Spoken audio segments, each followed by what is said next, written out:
सीधे रुक करते सहयोगी सत्यप्रकाश का हमारे साथ जुड़ रहे हैं मुंबई से। मुंबई महाराष्ट्र चुनाव के बीच धुआंधार प्रचार तो चल ही रहा है, लेकिन नेताओं की जुबानी जंग भी और तेज हो गई है। खासतौर पे अगर बात करें ओवैसी की, तो जो उनकी जुबान है वो तो कुछ और इशारा कर रही है। आखिर मैसेज क्या देना चाहते हो ओवैसी अपने बयानों के जरिए, जरा समझाइए दर्शकों को। देखिए 20 तारीख जैसे जैसे नजदीक आ रहा वैसे वैसे ओवैसी कहीं कहीं आक्रामक रूप में है और मुस्लिम हिंदू करने में लगे हुए हैं। लगातार वो भड़काऊ बयान दे रहे हैं। संभाजी नगर में दिए, कल मुंबई में उन्होंने लगातार 2 रैली की और रैली करने के बाद कहीं उनके निशाने पर कहीं बीजेपी, देवेंद्र फडणवीस और संघ था। लगातार ये कोशिश किया जा रहा है ओवैसी की तरफ से हिंदू मुस्लिम डिवाइडेड करने की कोशिश किया जा रहा है, क्योंकि जिस तरह से चुनाव का जो प्रचार का आखिरी दौर में है और 1 वीक और बचा हुआ है चुनाव होने में, मतदान होने में, तो कहीं न कहीं सारी पार्टियां लगी हुई है प्रचार करने में, जोर से प्रचार कर रही है। बात किया जाए तो आज महाराष्ट्र में प्रधानमंत्री नरेंद्र मोदी की 3 रैलियां हैं, अमित शाह के मुंबई में आज 2 सभा है। लगातार ये कोशिश किया जा रहा है कि जो प्रचार है जोर शोर से किया जाए और मतदाताओं के बीच में पहुंचा जाए। लेकिन जिस तरह से भड़काऊ बयान दिए जा रहे हैं ओवैसी की तरफ से, लगातार बीजेपी को टारगेट किया जा रहा है, हिंदू को टारगेट किया जा रहा है, सनातन को टारगेट किया जा रहा है, साथ ही संघ को टारगेट किया जा रहा है। तो इसको लेकर कहीं बीजेपी ने कड़ा रुख अपना लिया है और जो देवेंद्र फडणवीस जो उप मुख्यमंत्री हैं लगातार कहीं ओवैसी के सारे बयानों को जवाब दे रहे हैं। फिलहाल आज जो है महाराष्ट्र में प्रधानमंत्री मोदी का 3 चुनावी सभा है और अमित शाह का 2 चुनावी सभा है मुंबई में और लगातार प्रचार शुरू है। जी बिल्कुल सत्य विजय, अहम जानकारी यहां पर दे रहे हैं आप। जैसे जैसे वोटिंग के दिन नजदीक आ रहे हैं वैसे वैसे जो जुबानी हमले हैं वो भी और तेज हो रहे हैं। लेकिन इन हमलों के पीछे की रणनीति क्या है? आखिर क्यों मुस्लिम वोट बैंक को लेकर ओवैसी की बयानबाजी तेज हो गई, जरा ये भी समझ लीजिए। देखिए महाराष्ट्र में मुस्लिम वोटर कितने प्रभावी है, जरा ये समझ लीजिए तो जान जाएंगे आप कि आखिर ओवैसी की बयानबाजी आखिर इस तरह से क्यों आगे बढ़ रही है। महाराष्ट्र में 1.3 करोड़ मुसलमान यहां पर है, जिनकी आबादी काफी ज्यादा अपने आप में। कुल 11.24 करोड़ आबादी का जो है हिस्सा, बहुत बड़ा हिस्सा जो है वो मुस्लिम वोटर्स का है। 38 विधानसभा सीटों में 20% आबादी जो है मुस्लिमों की है। 9 सीटों पर 40% से ज्यादा मुस्लिम आबादी है, तो कई सीटें ऐसी जो प्रभावित कर रही हैं।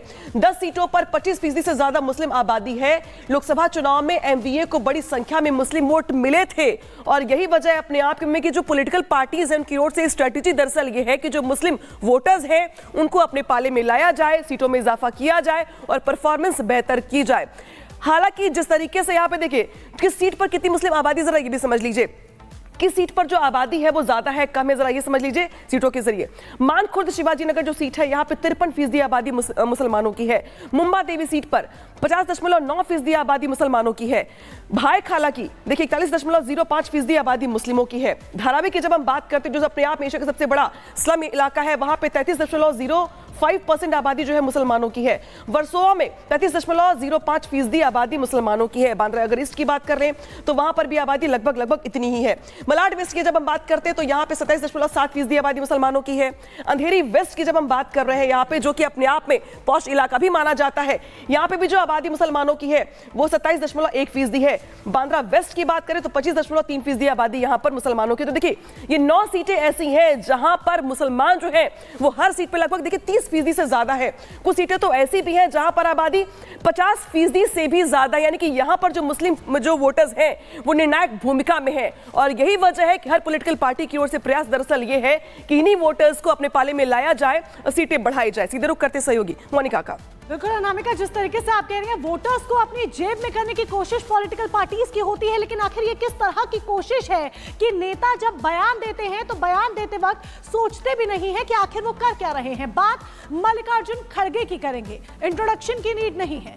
योगी से दिक्कत है, लेकिन आखिर सियासत कैसी है ये बड़ा सवाल खड़ा हो जाता है। क्यों, आइए आपको बताते हैं। क्योंकि मल्लिकार्जुन खड़गे ने सीएम योगी आदित्यनाथ की तुलना आतंकी से कर दी है, जिसके बाद अब उन्हें लगातार आलोचनाएं झेलनी पड़ रही है और संत समाज भी इसका विरोध करता हुआ और अपना अपमान बताता हुआ नजर आ रहा है।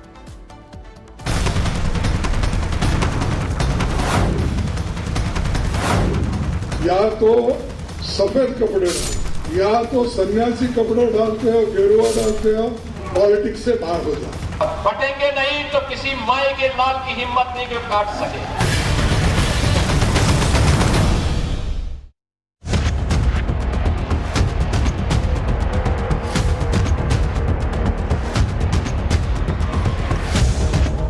पहले गेरुआ कपड़े पर सवाल। या तो सफेद कपड़े डालते, या तो सन्यासी कपड़े डालते हो, गेरुआ डालते हो, पॉलिटिक्स से बाहर हो जाते। अब सीएम योगी की आतंकी से तुलना। अगर ये काम कोई टेररिस्ट बोल सकता है, आप नहीं बोल सकते। महाराष्ट्र की जंग मर्यादा भंग। महाराष्ट्र विधानसभा चुनाव के लिए महज 8 दिनों बाद वोटिंग होनी है, लेकिन जैसे जैसे वोटिंग के दिन नजदीक आ रहे हैं, वैसे वैसे सियासी दलों के बीच जुबानी जंग तेज होती जा रही है। अब तो भाषा की मर्यादा भी नेता खोने लगे हैं। नेताओं के कपड़ों पर सवाल के बाद अब नेताओं की तुलना आतंकियों से की जाने लगी है। कांग्रेस अध्यक्ष मल्लिकार्जुन खड़गे जैसे सीनियर नेता भी अपना आपा खो बैठे हैं। यूपी के सीएम और बीजेपी के स्टार प्रचारक के खिलाफ खड़गे बौखलाए हुए हैं। एक दिन पहले उन्होंने गेरुए कपड़े को लेकर सवाल उठाया, तो अब उनकी तुलना उन्होंने आतंकियों से कर दी। जो साधु संत होता है वो सबके लिए होता है, बाटो काटो में क्यों जा रहे हैं? हाँ?